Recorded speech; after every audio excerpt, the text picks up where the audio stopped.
Hi. This evening we're talking about autistic comorbidities. My name is Uncle Jaque, and welcome to the rabbit hole we're going down, if I can call it that, like Ella said. We're going to start with a comorbidity called Alexithymia or Alexithymia, which essentially translates to having no words for feelings. And I think a principle that a lot of every autistic person and even a lot of other people can relate to is the question of, are you okay? And the person responds with, I'm fine. Because for an autistic person, I'm fine, there's another page to that picture, which comes with a whole lot of other things connected to it. I'm not talking about past indiscretions or anything like that. It comes with, is it always going to be like this? Is this the way life is going to be? I'm not okay. If I may interject, is alexithymia is defined as a disconnect between the physical sensation and the emotional language. Yeah. For a neurotypical person, that's really hard to understand. I know I struggled to wrap my head around it until I actually broke it down like that, to the point where you are feeling, let's say, for example, you are feeling shaky. You're feeling like you're full of static electricity, or TV static. You feel like kind of dizzy, and there's this weird numbness in your arms, but you haven't connected all of those physical feelings to I'm angry. Yeah. I'm really not doing well. But part of alexithymia, I go with alexithymia, is also the I would call it the inability to read facial cues, social situations. How's that a part of it? Yes. Okay. And social interactions. Mm-hmm. So you find that in a sort of group setting, whether you're with friends or even loved ones that don't know, even loved ones who do know that you're autistic, and especially when you're in a romantic relationship, you tend to read things wrong. Mm-hmm. You tend to read cues wrong, and you tend to not get, if I can call it, the joke. Yeah. Or sarcasm, for instance. So, that's where the part where, are you okay? And the autistic person says, I'm fine. Even though you really very much don't look fine. Yeah. I remember the first time I said to you, you asked me about something that I did not care about at all. And I looked up at you and I said, look at my face. Does it look like I care? And, I was being sarcastic. I was making a joke because I didn't care about this thing. It was not important to me. And you were so confused because you don't get the sarcasm and you want to say the joke. Yeah, I think part of that is comes from,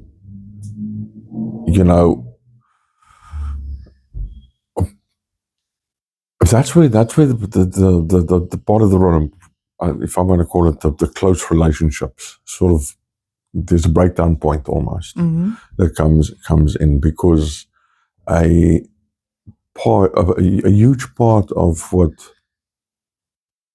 I will not say autism is about, but is the lack of dopamine. We don't have that regular flow of dopamine that a normal person has. So when we find something interesting, or whether it be a social event or happening, or you just read something, or you just saw something incredible, we get that little bit of dopamine rush. So now we want to carry it over to the other person that happens to be in the room with us, or a loved one, or especially a loved one. And you share that with that person. And now you're getting that little dopamine rush again.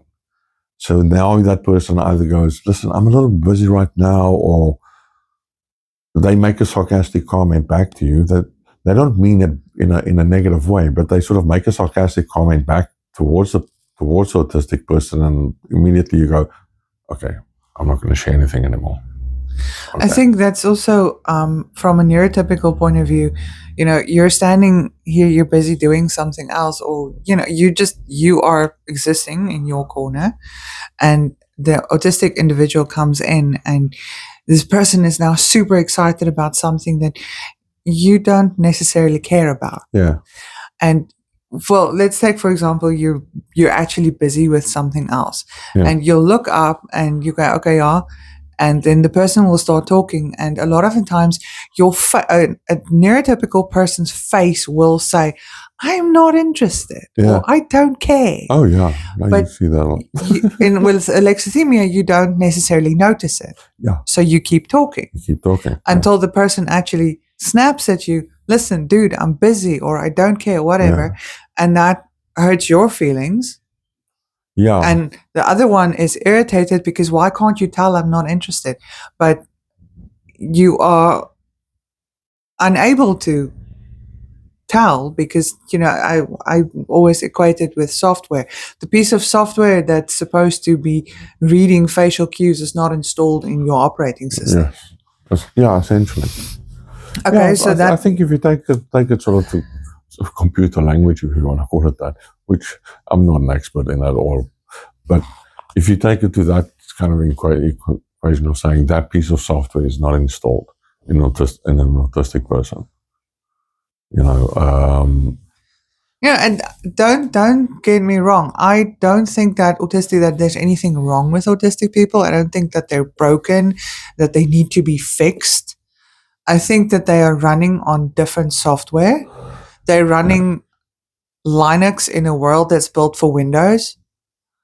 Yeah. And there's just communication problems. I honestly don't think that, there's something that needs to be fixed. I think that neurotypical people should learn to speak your language. Yeah. And you see that's where now we're getting off topic. Yeah, but that's where the thing comes in. OCU wants special treatment now. It's not special treatment. It's not about that at all. It's about learning a language. You get this young man that I know, he wanted to ask out a girl in his class, and she spoke, I think, Spanish. So he went out and learned how to ask, will you go out with me in Spanish? That's not special treatment. No. That's not no. Special interest. It's something nice that you do because you want to connect with someone else. So learning to speak somebody's language, if there's a language barrier, is not special treatment, insert suspicious quotation marks here. Yeah, it's a way for you to connect with another person. Yeah. So, okay, so if you could share some advice with autistic men in general on how to deal with or cope with alexithymia in their daily life.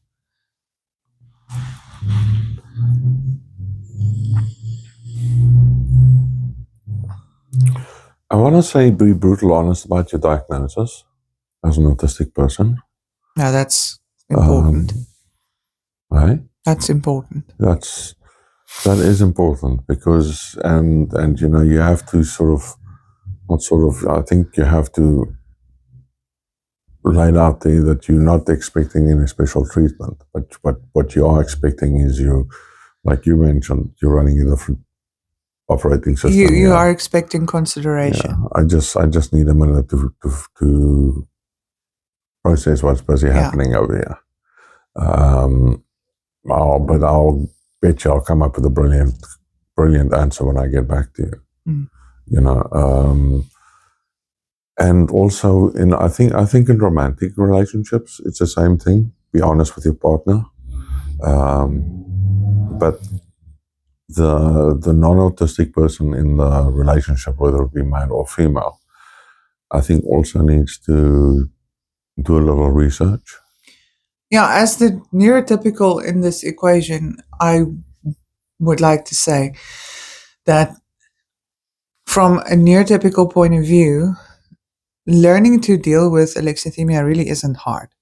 You know, if I'm busy with something and Jaque wants to come in and he wants to tell me about something, I will say to him, I am busy right now. I'll be with you in a minute. And then I go listen to what he has to say.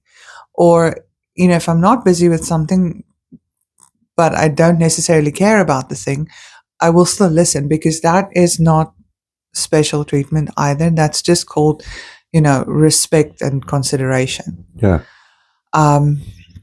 And just understand that this person might not necessarily have the language to express what he is feeling or what he's going to. So what you can do rather is, you know, you can offer, I like to offer you options. Yeah. You know, if I ask you, are you okay? And you don't have an answer for me, then I'll ask you, okay, do you want to be left alone? Do you want a hug? Do you want a cup of tea? Do you want to go for a walk? Yeah. Or do you want to listen to music? And then you can pick which one of those ones will work the best for what you're feeling with. Yeah, I think that actually does help a hell of a lot. I just want to quickly interject another thing here quickly. A big part of alexithymia is also a part of we don't know what our own faces are doing. So don't read anything into a facial gesture or something, or body language. Well, most of the time you don't have a facial expression. Yeah. He's like a cat. He only has one expression. Though you have been known to smile on occasion. Yeah. But yeah, you know, just because the person doesn't have a facial expression, that doesn't mean that they don't like you or they don't love you or they're mad at you. No. That is literally just their face. Yeah. You know, like I ask you, are you smiling on the inside? Yes. Yeah. And then you say yes. And then I'm like, okay, that's fine. Yeah. So, you know, it all comes back to communication. So I learned to ask you questions that gives me information on how I can support you. It works for you because it gives you options and it reduces pressure. Yeah. And I think now that we're on the pressure, I think the next one we should go to is PDA. Yes. Because that's quite a big one. That is quite a big one, yeah. Okay, so you can explain what it is. Pathological Demand Avoidance syndrome. It goes with ODD, which is oppositional defiance syndrome. Yeah. They sort of go hand in hand, but PDA is the most well-known of it. It is, if I can give it a quick answer or quick description, it is essentially putting a very strict set of rules on yourself in terms of behavior, in terms of routines, but also steadfast in certain areas to the point of, you know, it's argument. I don't want to say argument. I said not argumentative as such, but it is something that creates problems. It's like an instinctive, irrational. I don't want to say fear, but it's completely irrational. Yeah, it's a demand. Urge to get away from a demand. Yeah. Or placing a demand on yourself, a restriction normally. When am I allowed to eat? When am I allowed to sleep? When am I allowed to do this and this and this and this and this and this? Like, how many times am I allowed to do this and this and this and this? You have said that, you think to yourself, I have to eat. And you think to yourself, I have to eat. I have to eat. And then you don't. And then you just don't, because suddenly you can't bear the thought of food. Yeah. And it's not that you don't want to eat, you are hungry. Yeah, I am hungry at the time. But it's normally a sort of a lunchtime. You say to yourself, it's an important part of the meal. You have to eat. This is important. But then the moment you put that demand on yourself, then the PDA kicks in and says no. The PDA normally sort of kicks in the moment you sort of almost want to get up and you sort of want to do this. Then it sort of happens where he goes, nope. Sit back down. Nope, that's not happening right now. So one thing that and this is probably something that people would have noticed, is especially when it comes to food. If you ask, I stopped asking you if you want food. Yeah. I stopped asking you what you want to eat for lunch, or if you even want lunch. I was like, I am hungry now, so I go to the kitchen, I make lunch, and I just hand you the food. Yeah. And then you eat it. Then there's no problem. Where if I went and asked you, do you want to eat something? Then you're like, then the software crashes. It's also that, it's also, like they say, if you, the one thing, if you really want to screw an autistic person's day up for them, make plans, and then when you get into the car, you say, those plans we made, we're not doing that today. Why would you do that to an autistic person? That's so mean. Yeah, but it's sort of used as an example. That's how our minds were prepared for certain things, and that's how PDA kicks in. It completely resets you, in a way that a normal person cannot understand. And like you say, with the meal times, but it also happens like with everything else. Every other restriction, you're allowed to do this. You're not allowed. You have to be like this. You have to make your bed. You have to get dressed. Yes. You have to brush your teeth. You have to go to bed now. But that's not happening right now.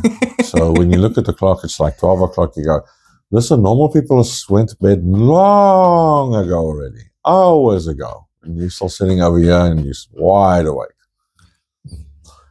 So... yeah, there is a lot of internal battle.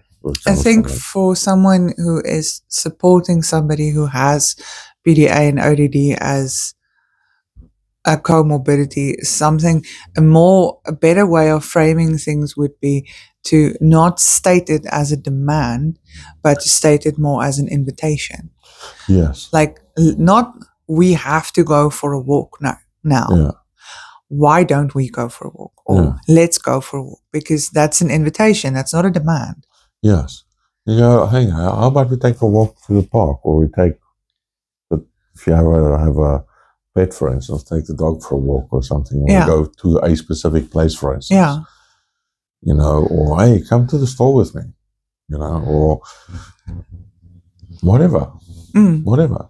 But I think naming the place and the situation that is going to happen gives the autistic person time to go, okay, yes, I'm comfortable with that. I'm happy with that. Okay, let's go do that.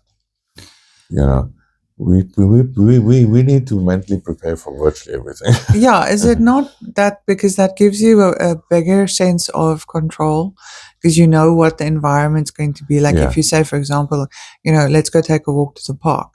So you know the road we're going to take. You know, okay, this is what it looks like at the park. It's this time of the evening, so the sunlight's not going to be that bright, or the sun is going to be setting. These are the type of noises and sounds that I can be expecting in the park at this time of the evening. But if I go to the store alone, for instance, I feel like I'm in a war zone. Because everything chaotic. is on top volume, absolutely everything. But when I go with somebody that I'm at ease with, then all those things sort of, I want to call it, diminishes to a degree, Mhm. because you're interacting with that person right now, and especially if that person knows, we'll talk about another comorbidity that comes with it, ADHD. So you can imagine how fun that is in the store.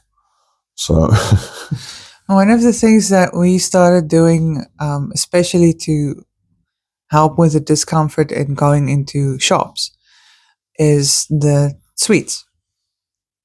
yeah, You have a handful of hard candies in your pocket that you can suck on while you're inside the shop, because that sort of focuses your attention on something else. I tell you what, that is something that I never actually really thought of until we did it, and to this day I do it every single time I walk out of that door and I go somewhere.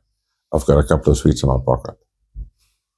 It's for some reason it just helps. I don't know. I think it gives you something else to focus on. Yeah. So, from a neurotypical point of view, the things that you do to support somebody who's autistic really isn't a big deal. It's as simple as framing something as an invitation or a handful of hard candy. Yeah. That's not going to be life altering for you, but it is literally life altering for the other person. Yeah, and like you say, like you said, they give the person options. That's also really not a major effort to do, because it provides you with useful information. Because at that time, when you want to interact, that autistic person might just be in a point of a virtual panic attack or just overwhelmed at that point. Yeah. For some And reason. then that overwhelm and that panic attack that's on the verge of happening, you're about, when you're about to have a panic attack. So you can feel it coming, and then you get quiet and you sort of withdraw. That's not personal. It's not like you're trying to be intentionally mean to me. You're just trying to survive the next 10 minutes. Yeah. And a lot of people take that personally, because I come in and I want to tell you about something, and now you're not responding, and then I feel like, oh, you don't want to talk to me. But that's not what it is. No. It's you are trapped in a loop. Yeah. And if I offer you, instead of now demanding, which I will be triggering your PDA, then you must talk to me. What is more useful is saying, okay, I can see you're having a panic attack. Let me go get you a glass of cold water. Yeah. Or an ice cube. I know you don't like the ice cube trick. Or do you want to, why don't we step outside for 5 minutes, and then you can look at the mountains and breathe some fresh air, and we can, or look at some videos of funny cats, because that is one of the things that you like. Yeah. Touch is another thing that comes with alexithymia as well, but that is something that falls into another different other categories as well, which I think we'll also discuss a little bit later on. So until we speak again, this is me just saying bye-bye. See you next time.